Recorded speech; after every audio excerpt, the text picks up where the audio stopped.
우리가 살아가면서 어떤 어려움이 있더라도 희망이 보이면 낙심하지 않고 또 자기가 하는 일을 성실하게 열심히 노력을 합니다. 그런데 희망이 보이지 않으면 살 소망도 잃을 뿐만 아니라 일하는 것도 별로 재미가 없고 별로 열심도 내지를 않습니다. 그런데 우리가 이 세상에 살아갈 때 어디에서 희망을 찾을 수가 있겠습니까? 세상에 어느 기관 누가 우리가 살아가는데 희망을 주겠습니까? 막강한 권력을 가진 대통령실이 여러분에게 희망을 주십니까?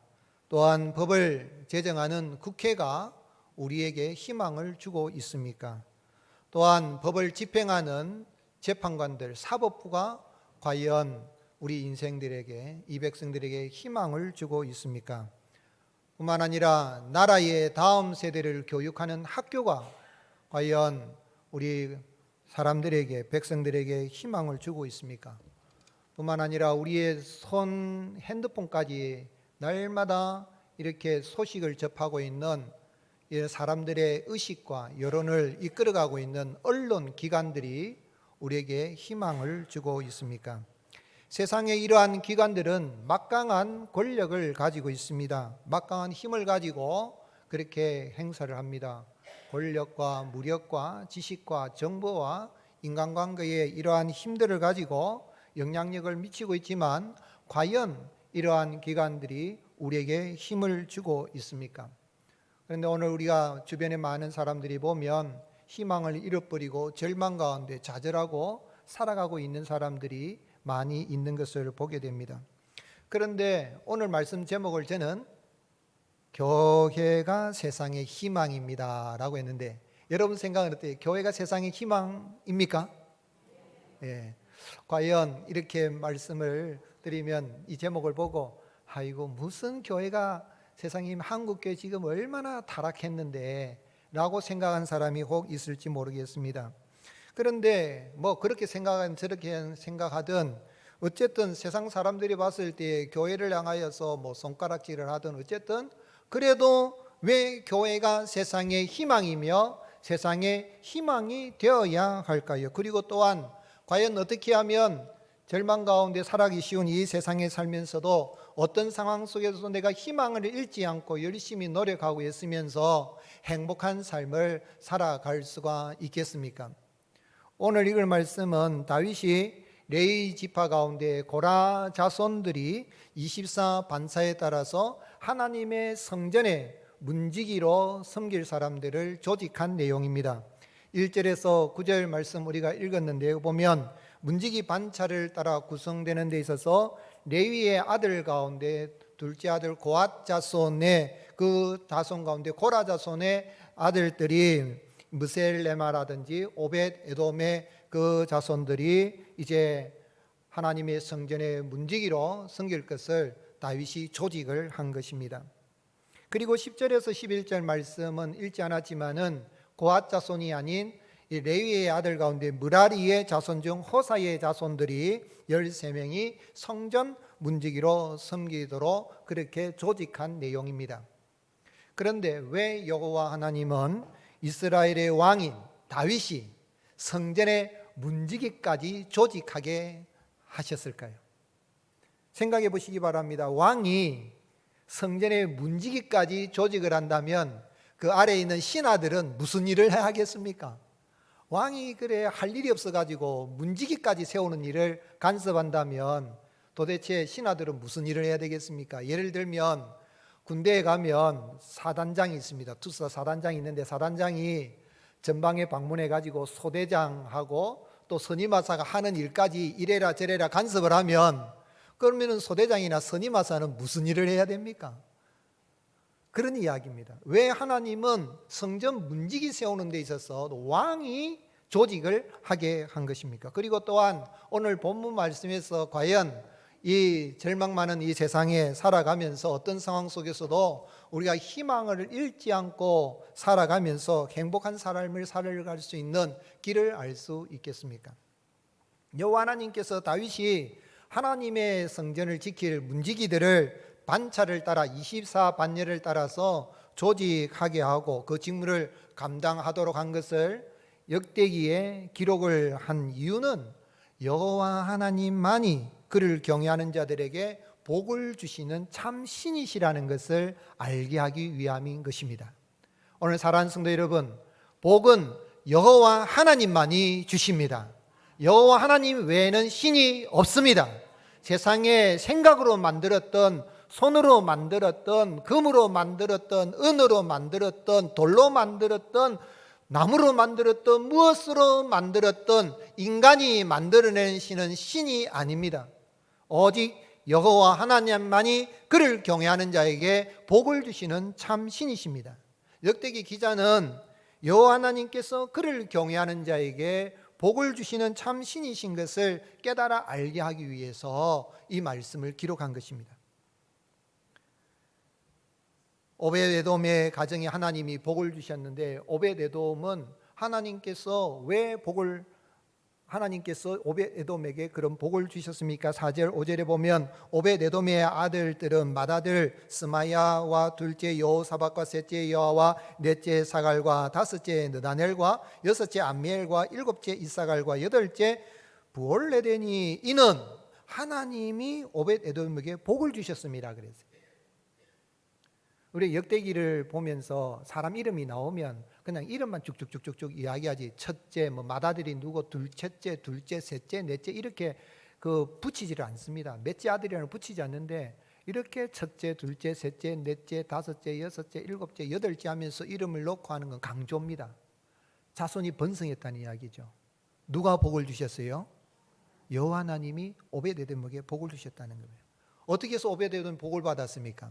다윗이 왕이 되어서 너무 감사해서 하나님의 법궤를 이제 자기 다윗성으로 옮겨오기 위해서 약 3만 명의 군사를 이끌고, 그리고 찬양대를 이끌고 나팔을 불면서 그렇게 해서 소 달구지에 수레를 실어 가지고 왔습니다. 오는데 이동 중에 이 소가 날뛰는 바람에 법궤가 넘어지게 됐죠. 그럴 때 우사가 얼른 법궤가 깨지지 않도록, 넘어지지 않도록 잡았습니다. 그런데 누구든 법궤를 잡으면 하나님 죽이신다 그래서 그 자리에서 하나님이 우사를 즉사시켰습니다. 어떻게 보면 하나님 좀 심하시잖아요. 법궤가 넘어지지 않도록 좋은 의미에서 했는데 하나님 죽이신 거예요.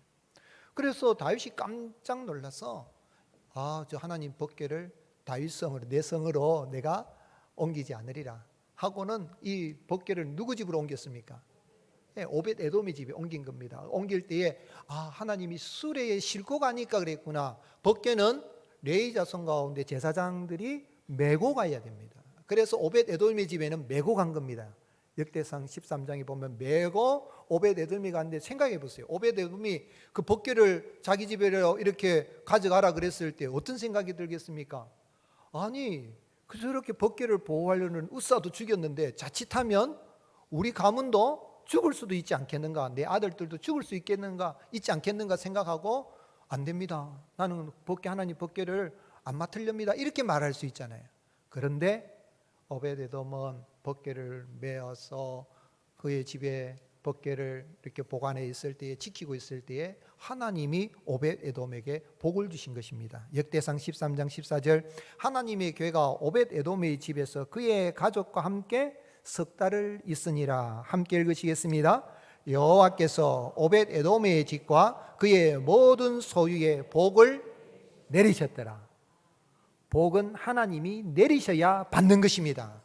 내가 노력한다고 되는 것이 아니라 노력하는 것에 결실을 맺을 수 있도록 하나님이 복을 내려주셔야 복을 누리는 것입니다. 오벳에돔에게 그 모든 소유에 복을 주셨다 그런 것은 그 하는 모든 일들이 잘 되게 하여 주셨다는 이야기입니다. 그리고 뿐만 아니라 하나님이 복을 주셨다는 이야기는 오늘 말씀에 맏아들이 누구고 둘째가 누구고 쭉 기록을 한 그 이유가 뭐냐면 하나님이 오벳에돔의 그 자손을 번성하게 하여 주셨다는 이야기입니다. 그래서 8절에 이는 오벳에돔의 자손이라 그들과 그의 아들들과 그의 형제들은 다 능력이 있어 그 직무를 잘하는 자들이니 오벳에돔에게서 난 자가 62명이라.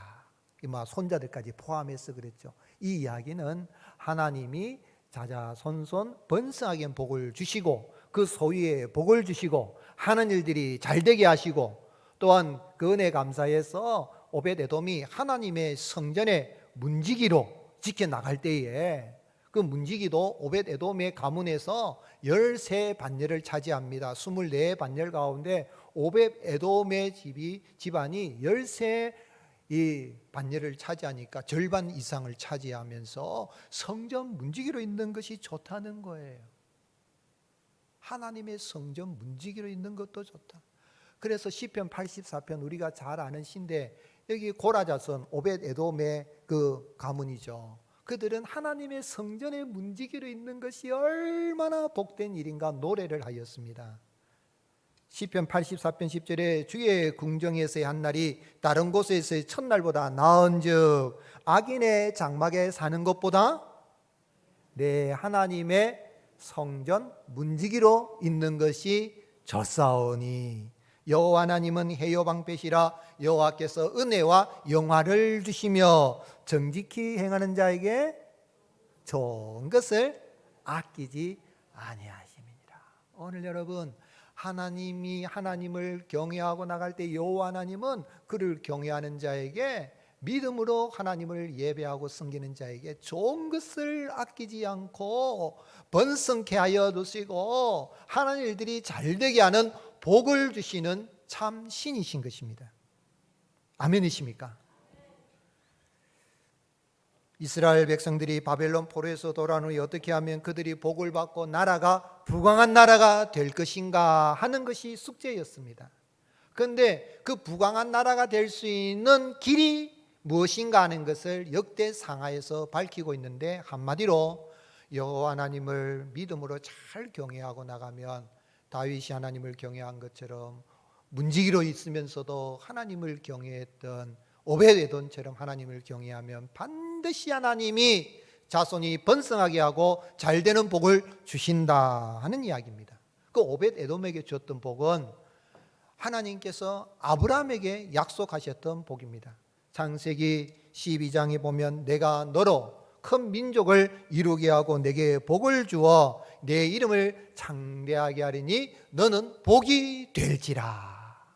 그 약속에 따라서 오벳에돔에게 복을 주었고 지금도 여호와 하나님은 여호와를 경외하는 자에게 복을 주시는 참 신이신 그 하나님이 하나님을 믿는 자에게 복을 주시기 위해서 이 땅에 사람의 몸을 입고 오셨습니다. 그분이 누구십니까? 그분이 우리 구주 예수 그리스도이십니다.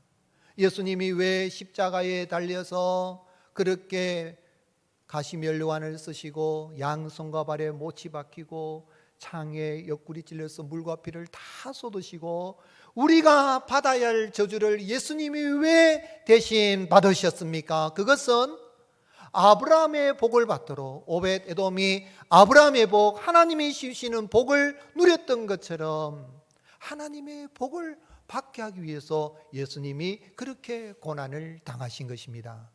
그래서 사도 바울은 갈라디아 교회 성도들에게 편지하면서 갈라디아서 3장 13절에 그리스도께서 우리를 위하여 저주를 받은 바 되사 율법의 저주에서 우리를 속량하셨으니 기록된 바 나무에 달린 자마다 저주 아래에 있는 자라 하였음이라. 같이 읽으시겠습니다. 이는 그리스도 예수 안에서 아브라함의 복이 이방인에게 미치게 하고 또 우리로 하여금 믿음으로 말미암아 성령의 약속을 받게 하려 함이라. 아멘.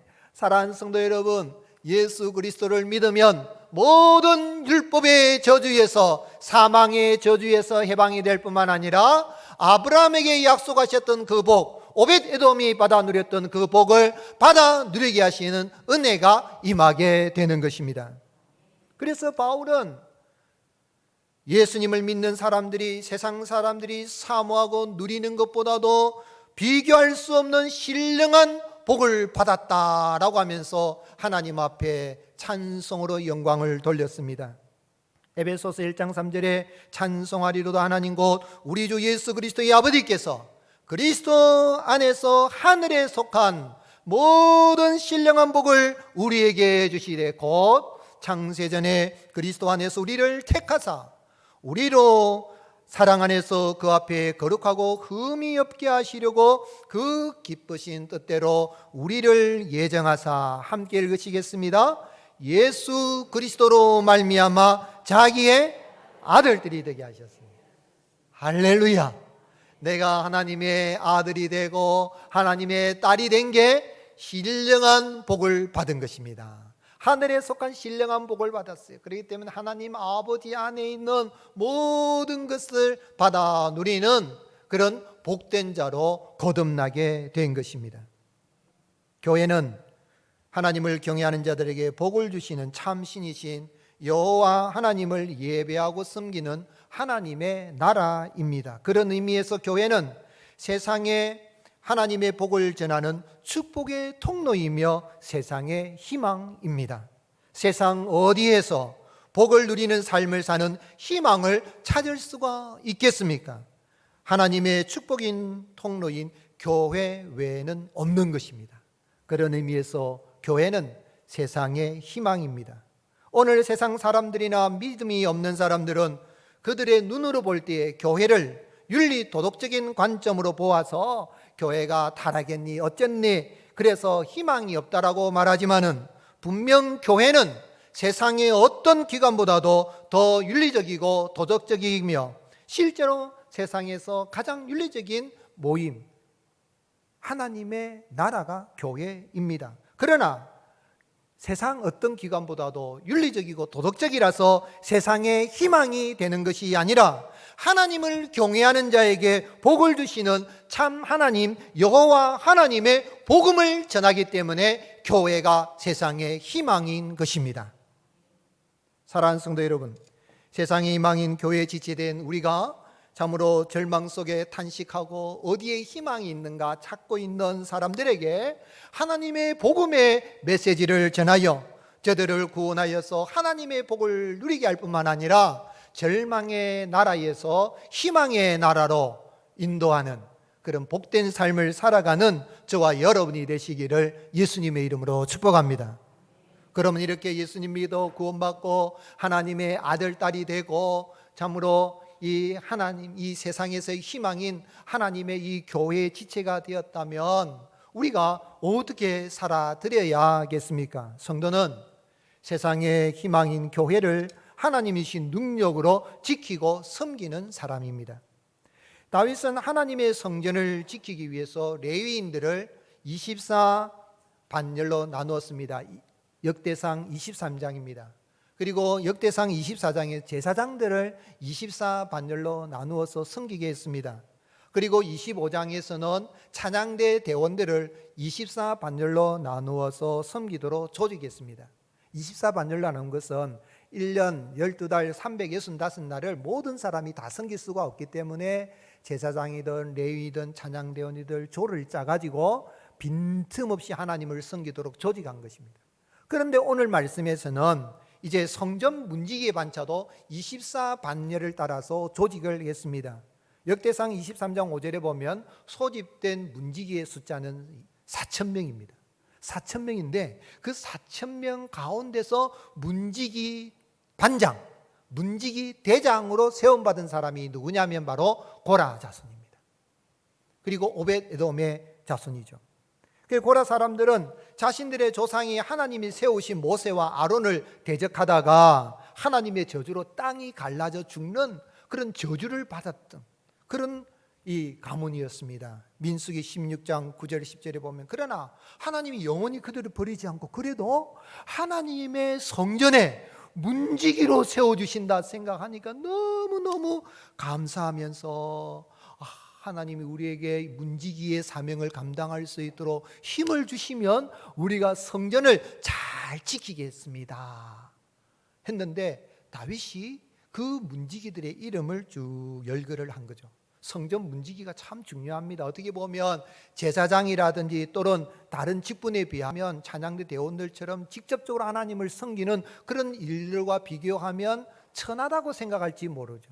직업에는 귀천이 없다 그러지만 그래도 아이고 문지기가 뭐 이럴지 몰라도 문지기가 없으면 하나님의 성전에서 거룩한 제사를 드리는 일이 보호가 되지 않습니다. 경비하는 사람이 없으면, 성전에 들어올 때에 이방인이 들어오려고 하면 안 됩니다, 들어갈 수 없습니다, 할례 받지 못한 사람 들어가지 못합니다 하고 악으로부터 보호를 해야 되는 사명이 문지기가 하는 사명이죠. 그러기에 이 성전에서 거룩한 제사를 드리는 기초, 모든 출입의 통제는 문지기가 하기 때문에 결코 천한 일이 아니에요. 어떻게 보면 가장 중요한 기초가 되는 일이라 할 수가 있는 것입니다. 그렇기 때문에 문지기에게는 이 문을 지키는, 경비하는 일에 전문적인 능력이 필요했던 것입니다. 그 전문적인 능력은 누가 주십니까? 하나님이 주시는 거예요. 문만 열고 닫고 한다 끝나는 게 아니라 그 모든 일들을 능수능란하게 익숙하게 그 악한 사람들을 다 분별하는 일을 하기 위해서는 하나님이 지혜를 주시고 하나님이 감당할 수 있는 힘을 주시고 그런 일을 하기 때문에 그들은 우리가 문지기지만은 이 문지기 일을 하는 힘의 원천은 여호와 하나님이시다. 하나님이 힘 주시면 문지기 사명이라도 우리는 감당할 수 있다라는 의미에서 그의 아들들의 이름을 짓는데 그 이름이 전부 여호와 하나님과 연결이 되는 겁니다. 이름을 짓을 때 그냥 안 짓잖아요. 그래서 2절에 무셀레마의 아들들인 맏아들 스가랴와 둘째 여디야엘과 셋째 스바랴와 넷째 야드니엘과 다섯째 엘람과 여섯째 요하난과 일곱째 엘여호에네라 그랬어요. 그래서 첫째, 둘째, 셋째, 넷째하고는 강조하는 겁니다. 얼마나 하나님의 은혜에 감사했으면 저주받아야 될 그 가문인데 하나님의 성전의 문지기라다니 하면서 그 이름 아들을 낳을 때마다 이름을 짓는데 여호와 하나님과 관계되는 거죠. 무셀레마의 뜻은 여호와는 나의 구원이시다는 뜻이요, 스가랴는 여호와께서 기억하신다는 뜻이요, 여디야엘은 하나님께 알렸다는 뜻이요, 스바다는 여호와께서 주셨다는 뜻이고, 야드니엘은 하나님이 선물을 주신다. 엘람은 높은 땅이다. 여호와나는 여호와께서 은혜로우시다. 엘여호에네는 내 눈이 여호와를 향하여 있다. 여호와를 향하여서 하나님 앞에 기도하고 아래고 나가면 높은 땅에 거하게 하시고 하나님이 하나님의 성전의 문지기의 사명을 감당할 수 있는 힘을 주신다는 위에서 아들들의 이름을 여호와 하나님과 연결을 지은 것입니다. 오벳 에돔도 마찬가지예요. 4절에 오벳 에돔의 아들들은 맏아들 스마야와 둘째 여호사밧과 셋째 여호와 넷째 사갈과 다섯째 느다넬과 여섯째 암미엘과 일곱째 이사갈과 여덟째 부올레데이니 이는 하나님의 오벳 에돔에게 복을 주셨다. 그런데 첫째 둘째 셋째 역시 강조인데 스마야의 이름 뜻은 여호와께서 들으셨다. 여러분 하나님께 기도했는데 하나님이 들으시고 응답해 주신 것만큼 큰 기쁨이 없잖아요. 여호와께서 들으셨다. 여호사밧은 여호와께서 주셨다. 여호와께서 힘을 주셨다. 능을 주셨다. 여호와는 여호와께서 한 형제이시다. 사갈은 삭시다. 또한 느다넬은 하나님이 주셨다. 암미엘은 하나님이 친척이시다.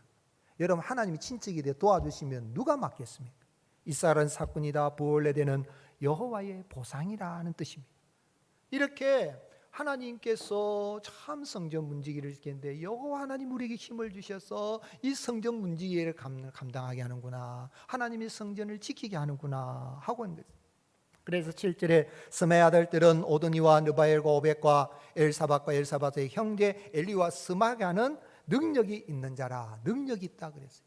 오늘 여러분 하나님 앞에 우리가 은혜를 받았어, 복을 받았어, 하나님의 성전의 문지기가 되고 왕같은 제사를 드렸다면 하나님이 주시는 그 힘을 받아서 능력 있게 주님의 교회를 보호하고 지키고 세우고 이 능력 있게 세상을 향하여서 주님의 복음을 전파하는 은혜가 있을 수 있기를 주님의 이름 축복합니다. 여기 능력이 있다는 말은 무슨 이야기입니까? 8절에 이는 다 오벳 에돔의 자손이라 그들과 그의 아들들과 그의 형제들이 다 능력이 있어. 뭐를 잘한다 그랬습니까? 그 직무를 잘하는 거예요. 여러분 하나님이 어떤 직분을 맡겨주셨던 그 직분을 만으로 여기지 마시고 직무를 잘 감당할 수 있기를 예수님의 이름으로 축복합니다. 그 직무를 감당할 수 있는 것은 하나님이 힘을 주셔야 됩니다. 내 경험 가지고 내 지식 가지고 내 능력 가지고 내가 있는 그 무엇 가지고 물론 그것들이 중요하지만 그게 하나님이 내게 주셨다 생각하고 섬길 때 하나님이 영광을 받으신 거예요. 그게 아니고 내가 내 힘 가지고 했다 그러면 내 영광을 받을 수가 있죠. 우리 하나님 예수님께서 그렇게 하셨습니다. 예수님께서 사도행전 10장 38절에 오면은 의사 누가는 하나님이 나사렛 예수에게 성령과 능력을 기름 붓듯 하셨으며 그가 두루 다니시며 선한 일을 행하시고 마귀에게 눌린 모든 사람을 고치셨으니 이는 하나님이 함께 하심이라. 인간 예수님이신 예수님도 그 모든 공생의 사회 능력을 감당할 때 하나님께서 성령과 능력을 기름 붓듯 부어주셨음에 모든 선한 일을 감당하고 마귀들을 멸하고 마귀의 나라를 멸하고 하나님의 나라를 세우셨음을 의사 누가가 기록을 하고 있는 거예요. 오늘 사랑하는 성도 여러분, 하나님이 내게 주신 그 능력을 받으면 능히 우리가 하나님의 교회를 섬기고 천국 복음 전파 사명을 감당할 수가 있는 것입니다. 우리 예수님께서 제자들을 보내실 때도 능력을 주셨습니다. 마음 3장 13절에 또 산에 오르사 자기가 원한 자를 부르시니 나온지라. 이에 12를 세웠었으니 이는 자기와 함께 있게 하시고 또 보내사 전도하며 귀신을 내쫓는 권능도 가지게 하려 하십니다. 오늘 여러분, 교회가 뭐 여러 가지 힘이 있겠지만은 우리 교회의 힘은, 우리 성도의 힘은 하나님이 주시는 성령의 능력을 받아서 귀신들을 내어쫓고 병든 자를 고치고 세상 나라 마귀의 나라가 하나님의 나라, 절망의 나라가 희망의 나라로 바뀌는 그 능력을 받아서 나갈 때에 능력 있게 모든 사명을 감당할 수가 있는 것입니다. 그래서 바울은 자기 자신이 부하든지 가난하든지 항상 자족하는 마음을 가지고 행복한 삶을 살았는데 그 힘은 하나님이 주실 때 된다 그랬어요. 우리가 잘 아는 빌립보서 4장 13절 같이 읽겠습니다. 시작. 내게 능력 주신 자 안에서 내가 모든 것을 할 수 있느니라. 아멘. 내게 능력 주신 자 안에서, 하나님 안에서, 예수님 안에서, 성령 안에서 능력이 임할 때에 성령의 은사를 받아서 교회를 섬기고 하나님의 나라를 세우고 또 교회를 지키고 보호하며 나갈 수가 있는 것입니다. 내가 뭐 제사장이 되었던 찬양대가 되었던 또 뭐 레위 사람이 되어서 성전에 어떤 기물을 옮기던 또 문지기가 되어서 하든 무슨 일이든 하나님의 능력을 받아서 이렇게 감당을 했던 것처럼 오늘 참으로 예수님을 믿어서 하나님의 교회의 지체, 세상의 희망이 교회의 지체가 되었다면 오늘 사랑하는 성도 여러분, 하나님이 내게 주신 그 능력을 따라서 주님의 몸된 교회를 잘 지키고 섬기며 또한 나가서 이 복음을 전하여서 참으로 세상 나라 가운데 하나님의 나라를 세워가는 은혜가 있을 수 있기를 주님의 이름으로 축복합니다. 그래서 예수님의 수제자 베드로는 뭐라고 이야기했습니까? 베드로는 4장 11절에 만일 누가 말하려면 하나님의 말씀을 하는 것 같이 하고 누가 봉사하려면 하나님이 공급하시는 힘으로 하는 것 같이 하라. 이는 범사에 예수 그리스도로 말미암아 하나님이 영광을 받으시게 하려 함이니 그에게 영광과 권능이 세세에 무궁하도록 있느니라. 아멘. 여러분, 내 지식 가지고 내 경험 가지고 뭐 내가 가진 어떤 능력 가지고 중요합니다만은 그것 가지고 하고 나면 내가 했다고 하면은 누가 영광 받고 싶은 마음이 생겨요? 자기 영광 드러내요. 그런데 그게 아니고 내가 뭐 재물을 드리고 재능을 기부했다 할지라도 이 재능이든 지물이든 이 모든 능력은 다 누가 주신 거예요? 하나님이 주셨다면 누구에게만 영광이 되는 겁니까? 하나님께만 영광이 되는 거예요. 아멘이십니까? 오늘 우리 교회가 이 세상에 살아갈 때에 계속해서 세상에 희망이 되고 많은 사람들을 그 절망에서 건져서 희망의 나라를 인도하려고 하면 이 하나님이 주시는 힘, 믿음의 힘, 사랑의 힘이 우리에게 있을 때에 여전히 우리는 세상의 희망인 교회의 그 사명을 감당할 수가 있는 것입니다. 내가 100살까지 살아보니까 하면서 책을 쓰신 김영석 교수님이 기독교 아직 희망이 있는가라는 책을 쓰고 그 책에서 이야기하고 있는 주제는 뭐냐면 윤리 도덕으로는 사람을 구원할 수 없습니다. 예수 그리스도를 믿는 믿음으로 구원한데 예수 그리스도를 믿는 믿음은 하나님의 사랑입니다. 교회가 여전히 믿음의 힘, 하나님의 사랑의 힘을 가지고 있다면 교회는 여전히 세상의 희망입니다 하는 게 이 책의 주제인데요. 한 예를 들어서 설명을 했습니다. 한 예화인데 실화입니다. 언젠지 경상북도 안동시에 이모모라는 한 젊은이가 고아원에서 자랐어요. 18살 되면 고아원에 나가야 되잖아요. 나왔어요. 나왔는데 받아주는 데가 없어요. 가족도 없고 갈 곳이 없어요. 고아원에 있을 때는 그래도 그 식구들이 있었는데 갈 곳이 없어서 먹고 살아야 되겠다 싶어서 군대를 자원해서 들어갔습니다. 군대 들어가서 중사가 됐어요. 진급에서 중사가 됐는데 그래도 늘 마음속에 갈 곳이 없다는 거예요. 가족이 없어서. 그래서 고독감과 사회에 대한 불만과 원한이 쌓여지는 가는 어느 날 실탄 사격을 하는데 그 가서 소총은 숨길 수가 없으니까 수류탄 2발을 딱 숨기고 탈영을 했습니다. 안동 시내를 배회하다가 술을 마시고 이래 보니까 문화극장 앞에 있는데 보니 사람들이 이제 극장이 끝난 다음에 영화를 보고 막 나오는 거예요. 그런데 자신에게 이야기를 합니다. 너희들은 이놈의 세상, 너희들은 뭐가 그리 좋아서 행복하게 사느냐? 나는 세상에 사는 데 있어서 이렇게 갈 곳도 없고 나는 적막감에 사는데 하면서 수류탄을 던졌습니다. 그래서 여러 사람이 죽고 이래서 뉴스가 나고 해서 결국은 잡혀서 군사재판을 받았는데 군사재판에서 사형에 처하게 됐어요. 육군교도소에 사형수가 되어서 수감이 되어 있습니다. 절망 가운데 내 인생은 이렇게 끝난다 하고 아무도 찾아온 사람이 없습니다. 그런데 한 사람이 찾아갔어요. 군목, 목사님이 찾아갔어요. 찾아가서 내가 당신을 위해서 기도합니다 한데 신경 쓰지 마세요. 저는 이대로 죽을 겁니다. 그런 이야기를 하는. 그런데 이 목사님이 이중사에게 이야기해서 이중사, 지금 당신이 이렇게 된 것은 당신 혼자만의 잘못이 아니라 우리 모두의 잘못입니다. 당신은 지금 우리 모두의 죄값을 홀로 짊어지고 가는 것입니다. 먼저 나와 우리의 잘못과 죄를 용서해 주세요. 그런 거예요. 그러니까 이 이중사가 하는 말이, 아니 목사님이 뭐 잘못했습니까? 다 제가 잘못해가지고 저는 제 죄를 지고 제가 죽는 것이지요. 그렇게 이야기했어요. 그때 목사님이 이야기했어요. 당신은 이 세상에 태어날 때부터 누군가의 사랑을 받아야 했습니다. 그리고 당신도 누군가를 사랑했어야 했습니다. 그런데 당신을 사랑해주지 못한 잘못과 죄는 우리의 것입니다. 나라도 진심으로 당신의 친구가 되었어야 했는데 그 책임을 감당하지 못했습니다 라고 이야기해요.